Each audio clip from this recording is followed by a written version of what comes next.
ค่ะทุกมือมาสร้างปลอดภัยนะทุกเด้อเดินทางปลอดภัยเด้อสู้ใจเด้อค่ะเจ้าก่อนอื่นขอเฮียนการนำผักลัดพนักงานทหารตำรวจนักธุรกิจผู้ประกอบการตลอดฮอดพ่อแม่ประชาชนที่นับถือและฮักแพงข้าพเจ้าต่างนายให้แก่คณะพักคณะกรรมการปกครองแขวงไซสมบุญในนามประธานคณะกรรมการคุ้มครองภัยพิบัติขั้นแขวงขอแถลงข่าวเกี่ยวกับภารกิจการค้นหาผู้ประสบภัยที่ติดค้างอยู่ในถ้ำเขตบ้านพันไซเมืองลงแจ้งแขวงไซสมบุญซึ่งเริ่มปฏิบัติงานมาแต่วันที่22พฤษภาคม2026เวียงงานการค้นหาเพื่อกอบกู้เอาผู้ประสบภัยก็ถือว่าครั้งนี้แมนบนพื้นฐานความเป็นห่วงเป็นใยความเอาใจใส่จากการนำภาครัฐทุกภาคส่วนเนาะตลอดศูนย์กลางลงฮอดท้องถิ่น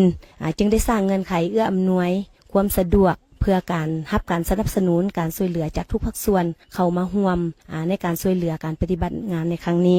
ฉะนั้นภารกิจครั้งนี้พวกเราได้รับการสนับสนุนช่วยเหลือทางด้านพาหนะเทคนิควัตถุอุปกรณ์บทเรียนประสบการณ์ของบุคลากรจากภาคส่วนต่างๆเป็นต้นแมนสมาคมอาสาเพื่อประชาชนลาวสมาคมใจถึงใจมูลนิธิสายใจลาวหน่วยกู้ภัยจริงใจหน่วยกู้ภัยนครหลวงหน่วยกู้ภัยนาคน้อยนอกจากนั้นพวกเขาจึงได้รับการสนับสนุนการช่วยเหลือเพื่อเขามาช่วยเหลือในการกอบกู้ผู้ประสบภัยครั้งนี้โดยเฉพาะต้นโตในเบื้องต้นก็เป็นทีมงานหน่วยกู้ภัยจากราชอาณาจักรไทยซึ่งมี3ภาคส่วนคือสมาคม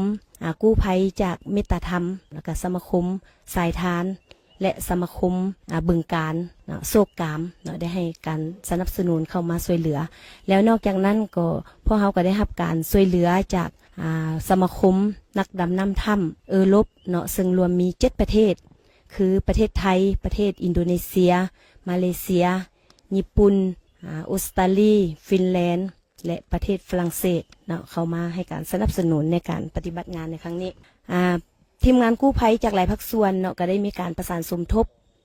ปรึกษาหารือและกำหนดแผนการเคลื่อนไหวซึ่งได้ประเมินจากข้อมูลตัวจริงและการประเมินสถานการณ์ตัวจริงจากนั้นก็ได้ดำเนินการจะตั้งปฏิบัติในการกู้ภัยและตกมาฮอดวันที่27เดือนพฤษภาคม2026นี้ก็ถือว่าสามารถค้นพบผู้ประสบภัย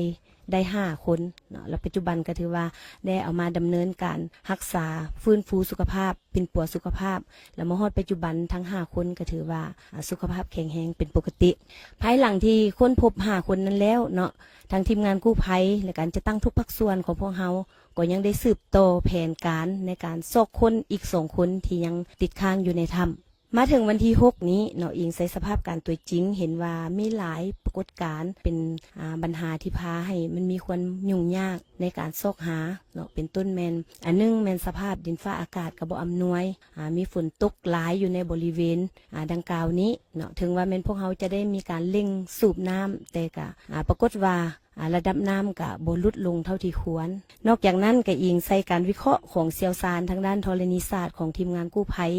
ก็ให้ฮู้ว่าหินผาที่บริเวณปากถ้ำนี่มีท่าเอียงที่จะสุดตัวลงแล้วพร้อมกันนั้นปรากฏมีตะโกนหินทรายและหินอัดตันอยู่บริเวณถ้ำอันนี้ก็เห็นว่าเป็นปัญหาหนึ่งที่อาจเป็นความเสี่ยงในการดำเนินภารกิจการค้นหาต่อไปถึงแม้ว่าทีมกู้ภัยและการจะตั้งทุกภาคส่วน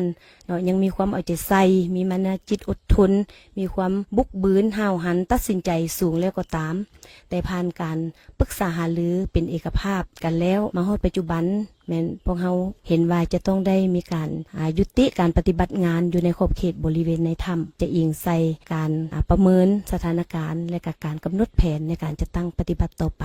ซึ่งทิศทางในการจะตั้งปฏิบัติที่จะมีทายเอียงดำเนินการไปได้ดีคือแนวใดนั้นต่อไปขอเชิญทางทีมงานกู้ภัยพวกเราให้คำเห็นชี้แจงเจ้าครับ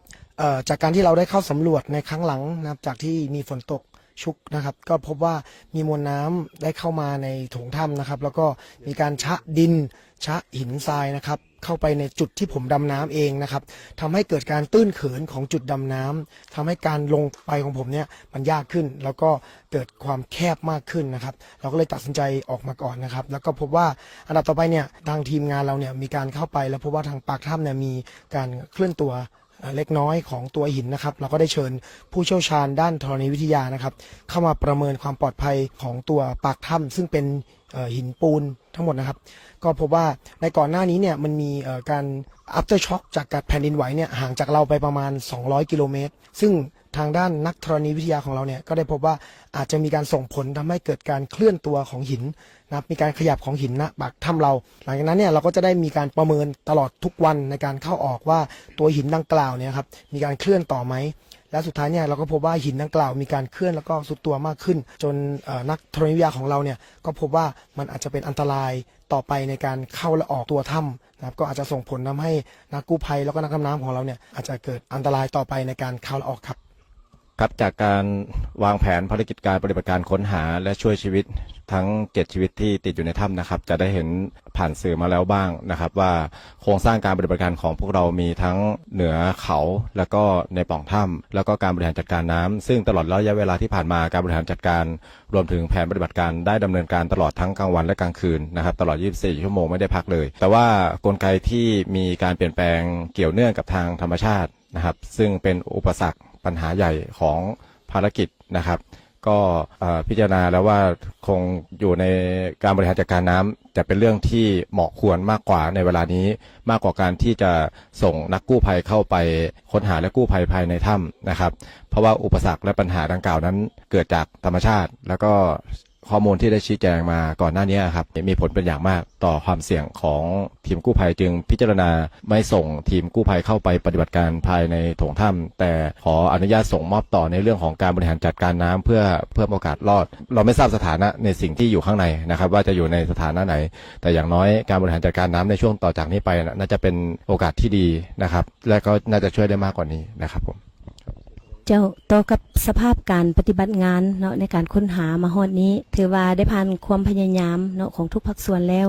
แนวใดก็ตามข้าพเจ้าต่างหน้าให้แก่การจะตั้งทุกภาคส่วนขอแสดงความเสียใจมายังครอบครัวเนาะโดยเฉพาะเป็น2ครอบครัวที่ยังพวกเฮาบ่ทันสามารถค้นหาได้นั้นเนาะขอให้บรรดาทานจงได้อดทนอดกั้นต่อกับสถานการณ์ดังกล่าวนี้ต่อไป